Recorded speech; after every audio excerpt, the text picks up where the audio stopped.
없어요? 없는지 있는지는 오늘 말씀 보면 압니다. 자, 우리가 잘 아는 도둑질하지 말라. 여러분이 십계명을 볼 때마다 단순하게 보면 안 돼요. 이건 보편적인 윤리 도덕입니다. 그러니까 사회 근간을 이루는 윤리 도덕이에요.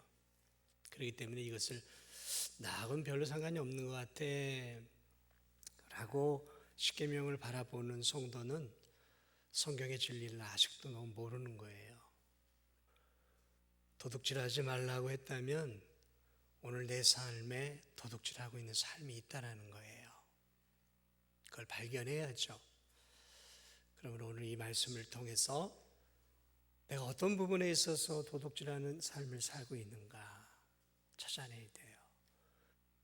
왜 이걸 못 찾아내니까 늘 하나님 앞에 나를 의인이라고 생각하는 거예요. 나는 도둑질도 안 하고 간음도 안 하고 살인도 안 합니다. 하나님의 의도는 그런 단순한 그런 표면적인 게 아니라 심층적인 거예요. 심층적인 거. 그 의미를 발견할 때 비로소 우리가 무릎을 꿇고 두 손을 들고 하나님, 내가 죄인이네요. 손을 드는 것이죠.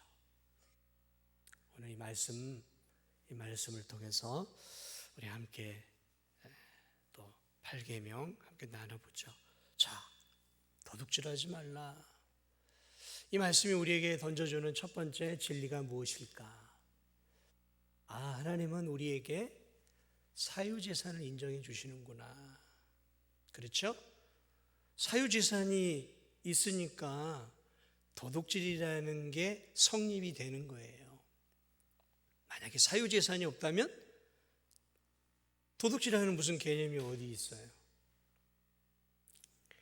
그러므로 이 말씀 속에는 하나님께서 이 세상을 이 질서를 주시고 운행할 때 이 사회의 법칙 가운데 중요한 법칙을 주셨는데 그것이 뭐냐면 사유재산을 인정해 주었다라는 거예요. 사유재산.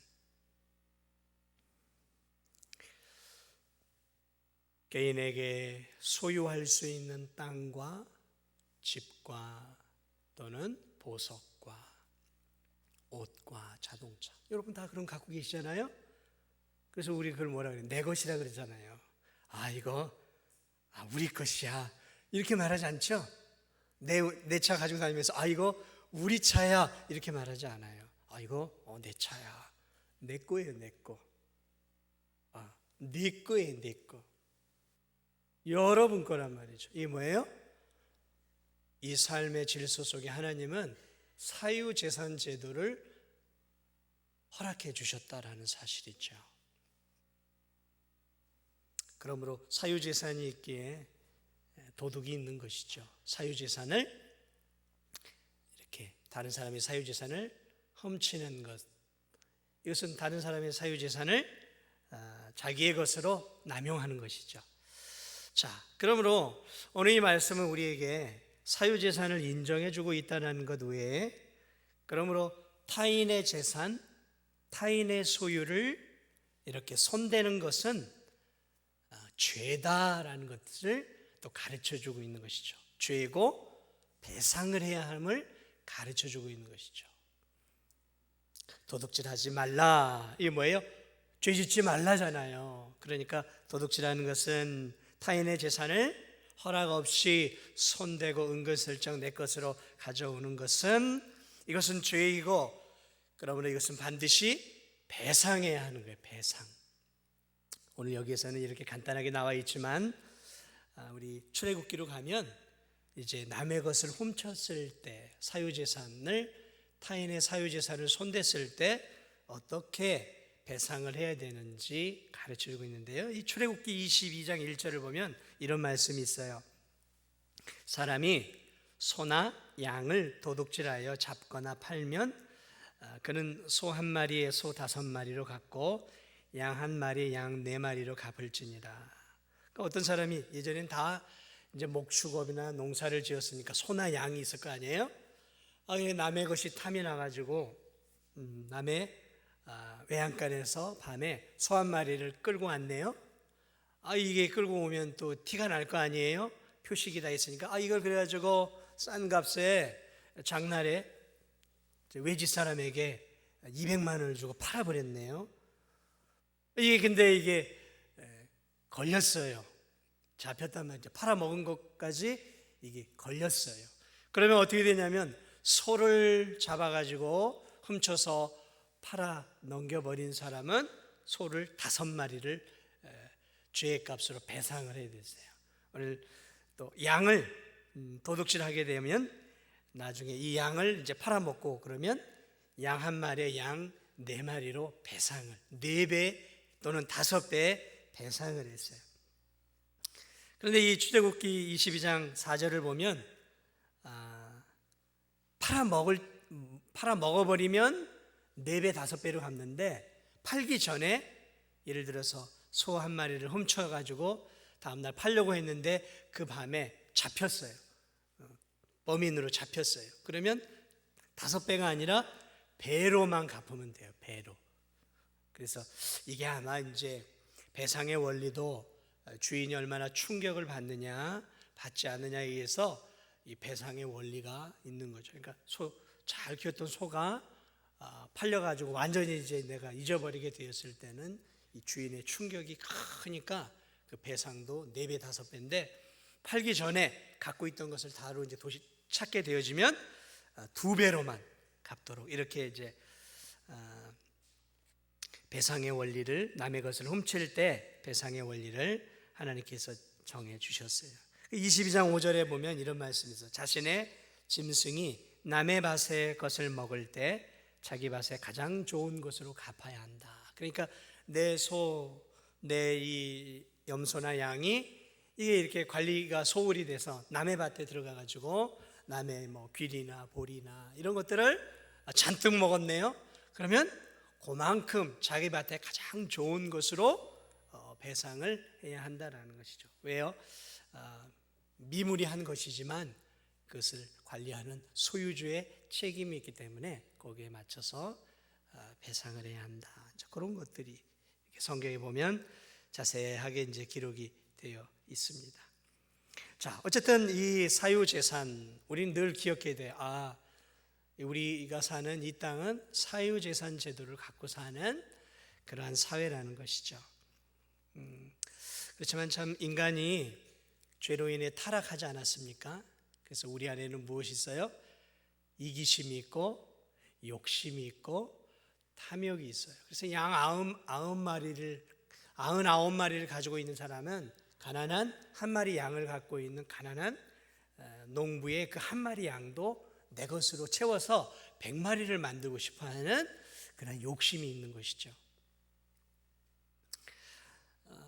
어쨌든 이러한 사유재산 제도가 생기다 보니까 제도 자체는 좋지만 인간의 타락으로 말미암아 이렇게 사람은 자기의 것으로 만족하지 않고 타인의 것들을 더 내 것으로 취하려고 하는 그런 욕심과 욕망이 있습니다. 그러다 보니까 우리가 알고 있는 것처럼 이 세상이 부의 균형을 잃어버렸어요. 그래서 부자인 사람들은 더 부자가 되어가고 있고 가난한 사람들은 더 이렇게 가난해져 가는 부익부 빈익부 현상이 우리나라도 점점 더 심해져 가고 있어요. 그러니까 사회가 어려워져 갈 때 부자들은 더 부자가 되어져 갑니다. 그리고 사회가 어려워져 가면 중산층이 무너지고 더 이렇게 빈부의 격차가 이제 떨어져 가는 것이죠. 그래서 이 대개 여러분 아시겠지만 가난한 나라들죠. 이런 뭐 남미라든지 아프리카라든지 이런 가난한 나라들의 특징이 뭐냐면 부의 분배가 너무 심해요. 국왕이 무슨 귀족이 뭐 나라 부의 뭐 20% 30%를 갖고 있어요. 혼자. 기가 막힌 일이죠. 그리고 많은 국민들은 먹을 게 없어가지고 굶어 죽어가는 거죠.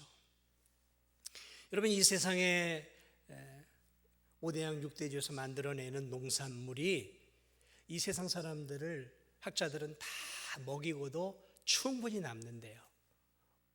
충분히 온 세상 사람들이 다 먹고 남는데요.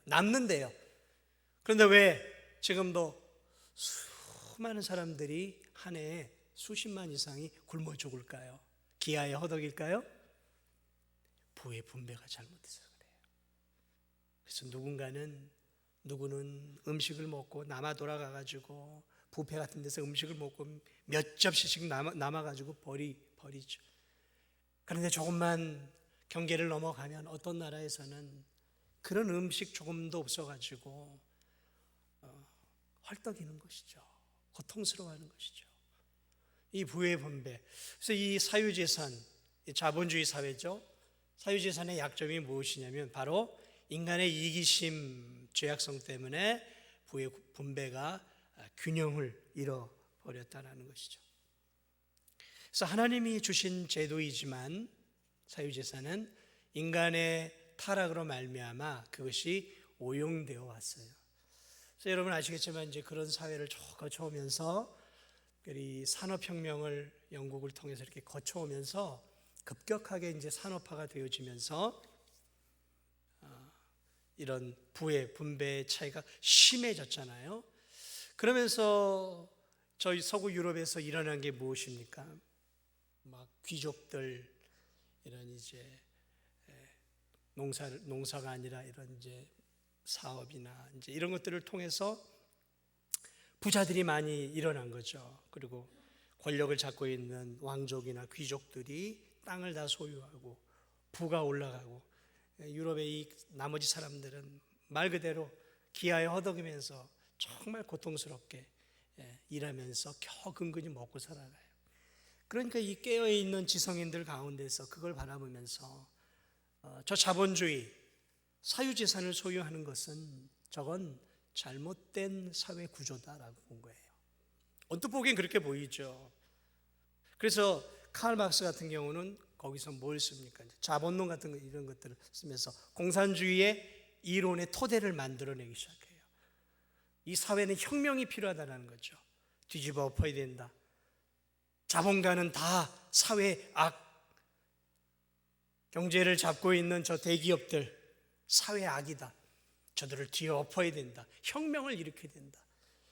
그러면서 여러분 그 칼 막스를 중심으로 해서 이게 일어나면서 저 러시아 타락으로 부의 분배로 인해서 너무 이제 왕족과 이런 어떤 제도적으로 실권을 잡고 있었던 그런 이제 뭐 주교 그룹이나 이런 사람들은 극도로 부자였어요.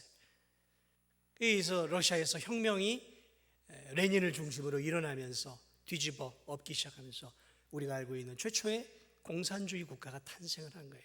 그 이유가 뭐냐면 부의 분배가 심각해지니까 사유재산, 자본주의 이건 사회 악이다라고 본 거예요. 이거 엎어야 된다라는 거예요. 그래서 혁명을 일으켰잖아요. 그러면서 그 혁명을 통해서 수천만 명이 죽어갔어요. 러시아에서. 스탈린이 잡으면서 여러분 아시겠지만 동구 유럽까지 쫙 공산화시키지 않습니까? 우리가 알고 있는 이 캄보디아 뭐 그러면서 그 흐름이 중국까지 그래서 중공이 되고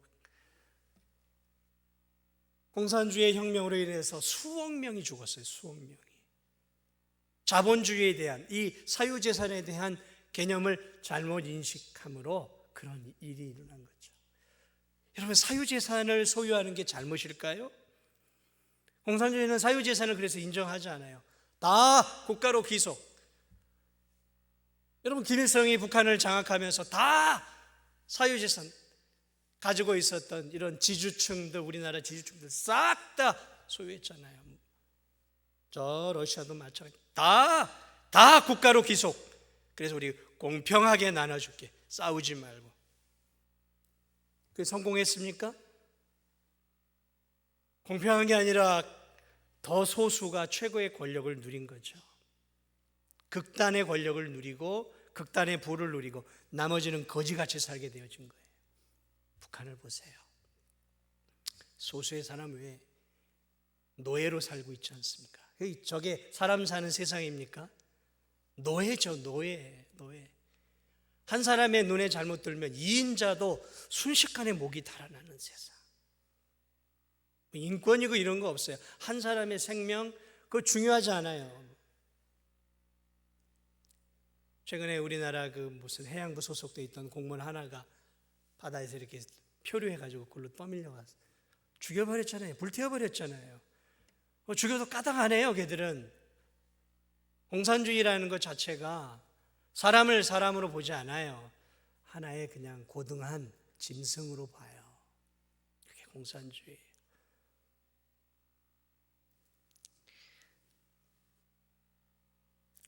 그 사유재산의 문제들이 드러나면서 무너지잖아요. 그래서 결국 여러분 잘 아시겠지만 고르바초프가 페레스트로이카를 통해서 결국은 공산주의를 포기하잖아요. 러시아가. 그러면서 구소련이 15개 공화국으로 다시 원래대로 이렇게 돌아가요. 러시아도 그랬었지. 중공도 공산주의를 여전히 공산주의죠. 그러나 사유재산을 인정 안 하니까 안 되겠는 거예요. 그래서 후퇴했어요. 그래서 자본주의를 섞은 공산주의를 지금 하고 있잖아요. 북한 여전하죠. 캄보디아, 저 캄보디아도 공산주의 그 정권이 장악하면서 인구의 3분의 1이 죽었어요. 3분의 1이. 똑똑한 사람이 다 죽었어요 그때. 그래서 지금도 캄보디아 가면 가난과 어떤 것들을 헤어나질 못해요. 똑똑한 사람이 그때 다 죽었어요.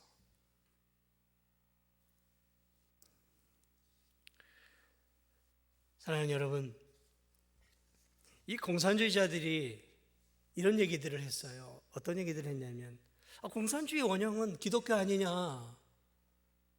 기독교에서 초대교회 때 보면 초대 예루살렘 교회 때 네 것 내 것이 어디 있고 어딨냐. 다 이렇게 초대교회에서는 서로 내 것을 주고 서로 나눠 먹지 않았느냐. 이렇게 말을 하는 사람들이 있어요. 여러분 초대교회 예루살렘 교회는 공산주의 사회였을까요?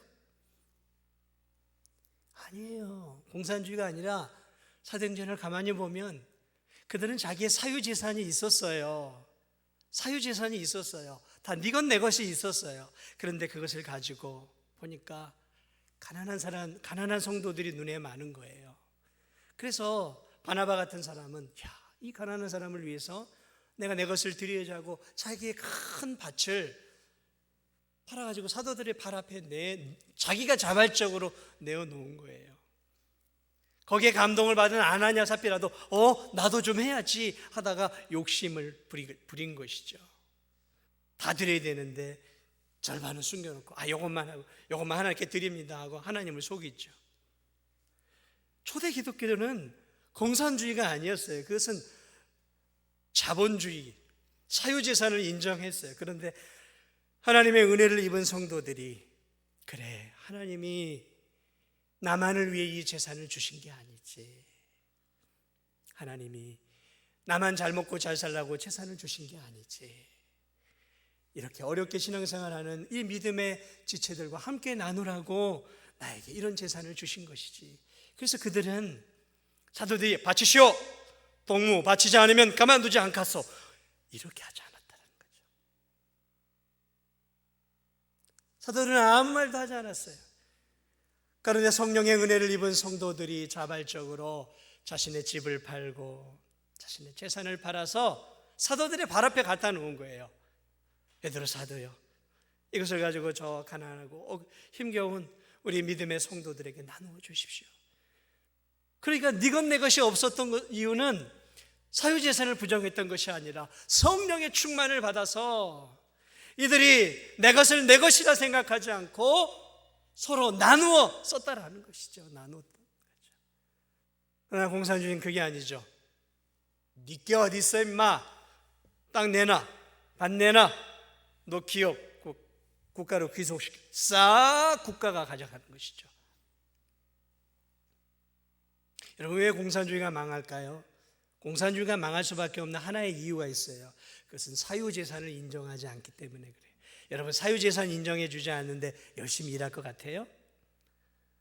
제가 예전에 이 94년도인가 처음으로 제가 구소련이었던 우즈벡을 처음으로 한번 들어갔어요. 94년이면 공산주의가 무너진 지가 한 4년 5년 때예요. 백화점을 갔어요. 그런데 이 백화점에 갔더니 백화점 점원들이 사람이 오면은 어서 오세요.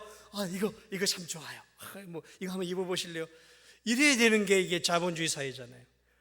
제가 선교사님이랑 제일 큰 타슈켄트 제일 큰 백화점을 어떻게 되나 하고 이제 구경을 갔는데, 안에서 점원들이 손님이 왔는데 아는 체도 안 해. 어떤 사람은 신문에 이렇게 퀴즈 푸는 거 있어요. 가로 세로 푸는 거 있잖아요. 그거 하고 있어요. 손님이 왔는데도 이렇게 보고 이렇게 네가 사고 싶은 거 있으면 사가지고 일로 오면 내가 계산만 할 때 이러고 있어요.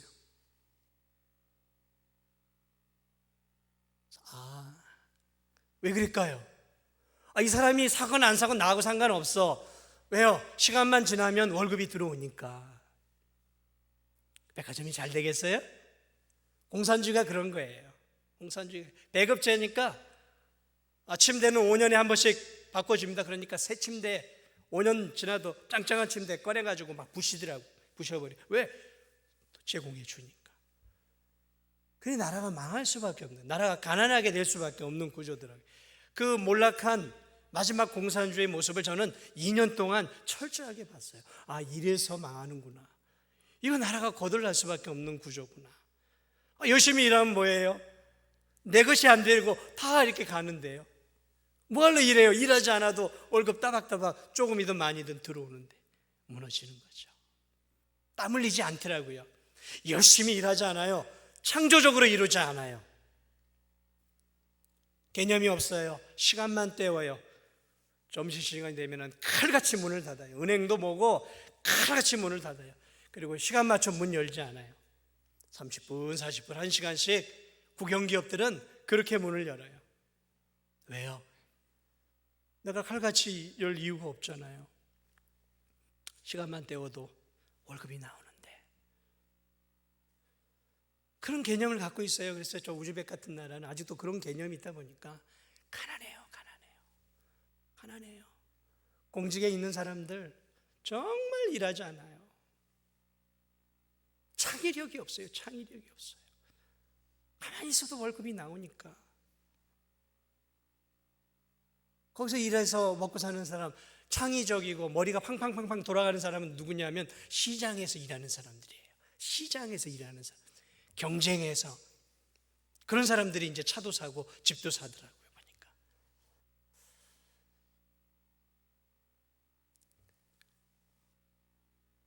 하나님이 우리에게 원하는 삶, 도둑질하지 말라. 여러분, 이 도둑질을 우리가 단순하게 남의 것을 훔치고 사기를 치고 이런 것들로만 생각하면 안 돼요.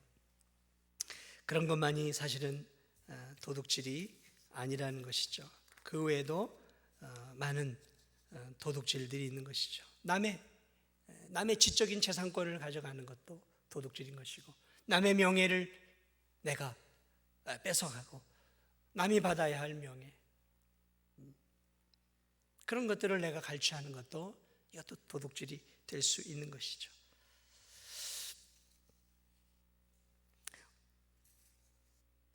우리는 물질을 가지고 어떻게 살아야 할까? 오늘 이 도둑질하지 말라는 의미 속에는 또 하나의 의미가 있어요. 자족하라라는 거예요. 자족하라. 우리 한번 따라하겠습니다. 자족하라. 도둑질을 왜 할까요? 지금 내 삶에 만족이 없는 거예요. 지금의 내 월급에 만족이 없는 거예요. 자족함이 없는 거예요. 그러니까 남의 것을 훔쳐서라도, 남의 것들을 취해서라도 만족하고 싶은 거죠. 탐욕이죠. 성경은 뭐라고 말하게요? 자족하라는 거예요. 없으면 없는 대로 감사하고, 있으면 있는 것에 대해서 더 감사하고. 그리고 이 도둑질하라는 의미 안에는 자족의 삶을 살라는 거예요. 그래서 바울이 내가 풍부에 처할 줄도 알고 비천에 처할 줄도 알았다, 이렇게 표현하고 있죠. 이게 성도의 삶이에요. 그러니까 도둑질하는 사람들의 마음속에는 무슨 마음이 있냐면, 나는 피해자야. 나는 이 사회의 피해자야. 나는 행복하지 않아. 저 남의 것을 가져야 나는 행복할 것 같아. 만족과 자족이 없는 삶인 것이죠. 하나님 없는 삶이라는 거예요. 그러므로 이 삶은 다시 말하면 하나님을 의지하는 삶, 하나님 안에서 만족을 누리는 삶이 아니라 물질을 신으로 여기는 삶이라는 것이죠. 물질이 나에게 행복을 주고 물질이 나에게 만족을 주고 저 물질이 있어야만 내가 이 세상에서 참 만족스럽고 행복한 삶을 살 것이라고 생각하는 거예요. 하나님이 아니라 물질이 있어야 내가 행복을 얻고 만족한다라는 것이죠. 철저한 물질적인 사고관을 갖고 있는 것이죠. 여러분 어떻습니까? 남의 것을 이렇게 훔치는 그러한 보이는 것을 훔치는 그런 삶은 아닐지라도 여러분의 마음속에 남의 것에 대한 부러움들이 가득하다면 남의 것을 훔치지는 않지만 다른 사람이 소유한 것들을 바라보면서 나도 저게 있어야 행복할 텐데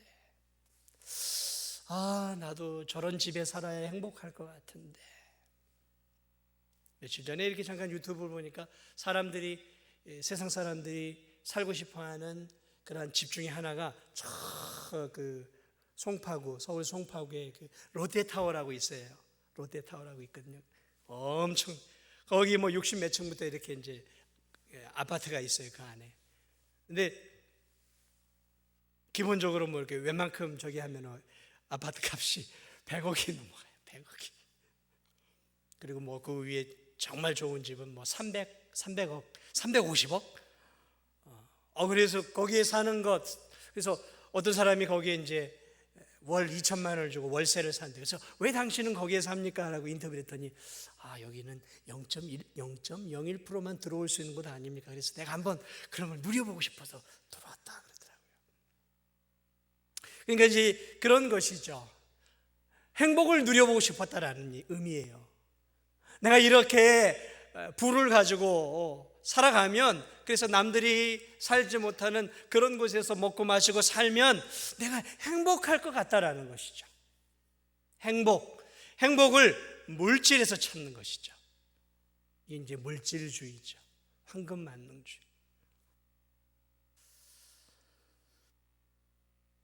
그게 극단의 모습이 아니에요. 오늘 믿음을 갖고 있는 성도들의 삶도 그것을 내가 자꾸 바라보고 추구하고 있는 것은 아닌가 우리 자신을 돌아봐야 되는 거예요. 거기서 이제 한 걸음 더 나아가면 남의 것에 손을 대기 시작하는 것이죠. 거기서 한 걸음 더 나아가면 그러니까 탐욕과 도둑질하는 죄 사이의 경계는 종이 한 장 차이인 거예요. 거기서 내가 한 걸음 더 잘못 나가면 이제 남의 것에 손을 대어치는 것이죠. 행복을 위해서 하는 거예요. 행복을 위해서. 여러분 자녀들에게 공부해라 하죠. 어렵고 못 산 부모들, 어렵고 힘겹게 살아온 부모일수록 이 삶에 한이 맺혀 있어요. 얼마나 이 세상이 자본주의 사회고 힘과 권력과 돈이 있는 사람이 이 세상을 움직여가는 걸 알고 있단 말이죠. 나는 어렵게 살아왔어요. 그러니까 내 자식들은 잘 키우고 싶은 거예요. 그래서 자식들에게 더 하는 말이 뭐예요? 공부해라 이놈아, 공부해서 이놈아 좋은 대학도 가고 공부해야 이놈아 성공하지. 이 세상이 만만한 세상이냐. 부모는 알아요. 이 세상이 얼마나 비정한 세상인지. 공부를 잘하고 좋은 자리에 올라가야 세상에서 그래도 떵떵거리진 못해도 기죽지 않고 살 수 있단 말이죠. 그런데 이 믿음을 갖고 있는 성도들도 어린 자식들에게 하는 말이 늘 공부해라예요. 아니 세상 사람들이라면 이해하겠어요. 그들의 가치관은 하나님이 없으니까 물질이니까 그 물질과 힘을 얻으려면 그렇죠. 방법이 공부밖에 없죠. 공부밖에. 그래서 좋은 학교 들어가는 것밖에 없죠. 좋은 기업에 들어가고. 근데 하나님을 믿고 하나님을 신뢰하고 하나님을 의지하는 성도들도 믿지 않는 부모하고 똑같이 공부해라 이놈아 너 학원 왜 안 갔어? 왜 학원 빠졌어? 왜 너 이거 숙제 안 했어? 맨 그 얘기에 맨 그 얘기.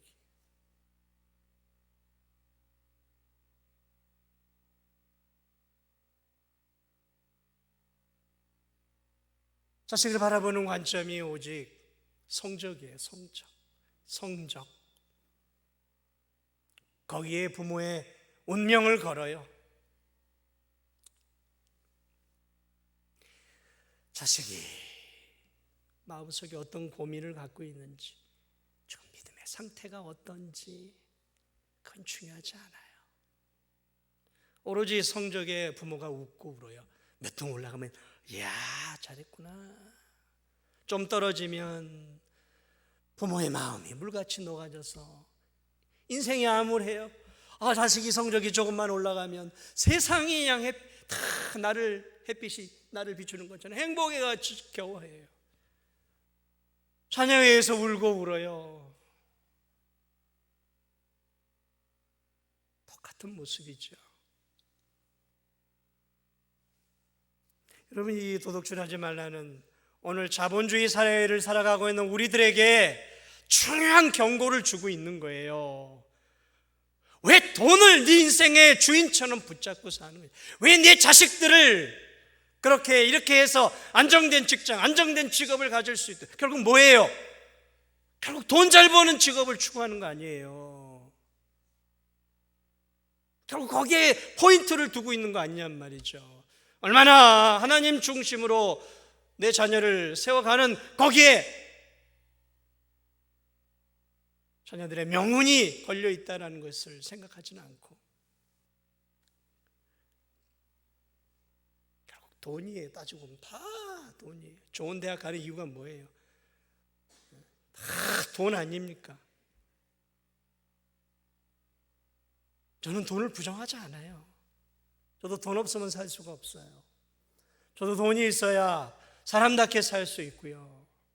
돈이 있어야 저도 먹고 싶은 건 먹을 수 있고요. 돈이 있어야 밖에 나가도 편안한 데서 잠이라도 하루를 잘 수 있는 거 알아요.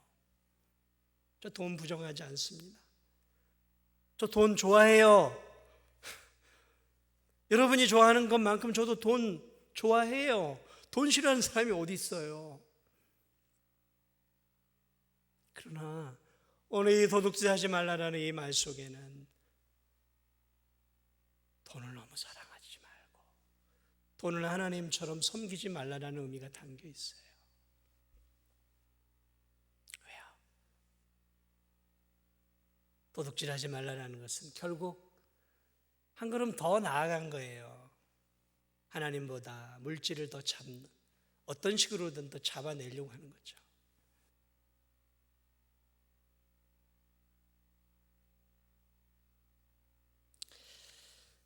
전도서를 보면 아굴이라고 하는 사람이 잠언이죠. 이렇게 기도를 하죠. 하나님, 나를 가난하게도 마옵시고 부하게도 마옵시고 오직 필요한 양식으로 나를 먹이시옵소서. 혹 내가 배가 불러서 하나님이 어디 있어? 하나님 없어도 나 잘 먹고 잘 살아. 하나님을 모른다. 여호와가 누구야? 할까 두렵습니다. 하나님, 나로 너무 가난하게 하지 마옵소서. 내가 너무너무 찌들리게 가난해서 내가 남의 것을 도둑질하고 그래서 내 하나님의 이름을 욕되게 할까 두렵습니다. 참 얼마나 지혜로운 기도입니까? 얼마나 지혜로운 기도입니까? 하나님, 나를 너무 가난하게도 하지 마시고 하나님, 나를 너무 부하게도 하지 마옵소서. 이 물질에 의해 시험 들지 않도록 하나님, 나를 붙잡아 주옵소서. 이 물질이 얼마나 자신의 삶에 강력한 영향을 미치고 있는지를 알면서 하나님께 기도하며 은혜를 구하고 있는 것이죠. 그래요. 우린 너무 가난하면 안 됩니다. 가난하면 안 돼요. 너무 가난하면 말 그대로 기본적인 삶조차도 유지하지 못하면 말 그대로 내가 도둑질할 수도 있단 말이죠. 너무너무 배고프고 힘든데 짱발창처럼 어린 조카들 바라보면서 그렇게라도 할 수밖에 없는 그런 구조적인 그런 밑바닥으로 떨어지지 않도록 우리가 기도하면서 열심히 우리가 일해야 하는 것이죠. 그러나 먹고 사는 것에 너무 몰두하고 너무너무 풍족하고 부유해서 아니 하나님이 없어도 그렇잖아요. 하나님이 없어도 이렇게 잘 먹고 잘 살고 내 삶이 이렇게 편안한데 자연스럽게 우리가 하나님 잊어버리지 않겠어요? 다니엘이 그런 것을 느꼈던 것이죠. 내가 이렇게 산의 진미를 먹고 이 왕국에서 호요식하고 잘 먹고 잘 살고 내가 하나님 잊어버리겠구나. 잊어버릴 수 있죠. 하나님이 없어도 다 이 물질이 풍성하게 채워주는데 어떻게 하나님을 기억하겠냔 말이죠. 너무 가지고 있는 거 너무 그거 좋아하면 안 돼요. 두려워하는 마음을 갖고 있어야 되는 거예요. 그 물질을 내가 하나님보다 더 의지하고 있지는 않은지 늘 끊임없이 나를 돌아봐야 하는 것이죠. 말씀 마무리합니다. 도둑질하는 삶. 이것은 단순하게 우리가 도둑질만을 보지 말고 오늘 이 자본주의 사회 그리고 사유재산을 하나님 허락해 주신 이 좋은 사회 속에서 타락한 우리 죄인들로 인해서 부익부 빈익분이 일어나면서 누군가는 걷잡을 수 없을 만한 부를 누리고 누군가는 걷잡을 수 없는 그런 고난의 수렁통이 빠지는 이러한 불공평하고 불의한 세상 속에서 우리가 살아가고 있어요. 이 사회 속에서 우리가 하나님을 잊어버리지 않고 물질을 내 행복을 가져다주는 신으로 여기지 않으면서 내 신앙을 지키고 내 믿음을 지키고 돈의 유무에 웃고 우는 인생이 아니라 하나님에 의해서 웃고 우는 그러한 인생, 그리고 하나님 내게 주신 이 귀한 물질은 하나님이 나만을 위해 쓰라고 주신 것이 아니라 하나님 내게 주신 나를 물질의 청지기로 나를 부르셨음을 믿고 이 물질로 나와 내 가족의 생계와 삶을 책임질 뿐만 아니라 거기서 만족하고 더 막 쌓아 오려고 하는 것이 아니라 그 물질 안에서 하나님께 드릴 건 드리고 하나님께 드릴 건 드려야죠. 하나님께 11조 또 감사히 하나님께 드릴 건 드리고 또 공한 쪽도 나눠 먹는 마음으로 연약한 교우들과 연약한 주변의 이웃들과 또 구제하며 나누며 이렇게 하나님이 주신 귀한 물질을 하나님이 나에게 맡겨주신 선한 청지기로서 물질의 선한 청지기로서 이렇게 아름답게 선용함으로 우리 주변에 너무 고통당하는 사람이 없도록 우리가 만들고 또 우리 자신 또한 하나님의 은혜 안에서 여유 있는 삶을 살아가며 베풀고 나누며 섬길 수 있는 그런 은혜를 달라고 우리가 또 너무 가난하게 고통당하지 않도록 또 아굴처럼 그런 은혜를 구하면서 오늘 이 사회 속에서 우리가 물질의 중심을 잡고 살아가는 저와 우리 성도들이 되시기를 주님의 이름으로 축복을 드립니다. 우리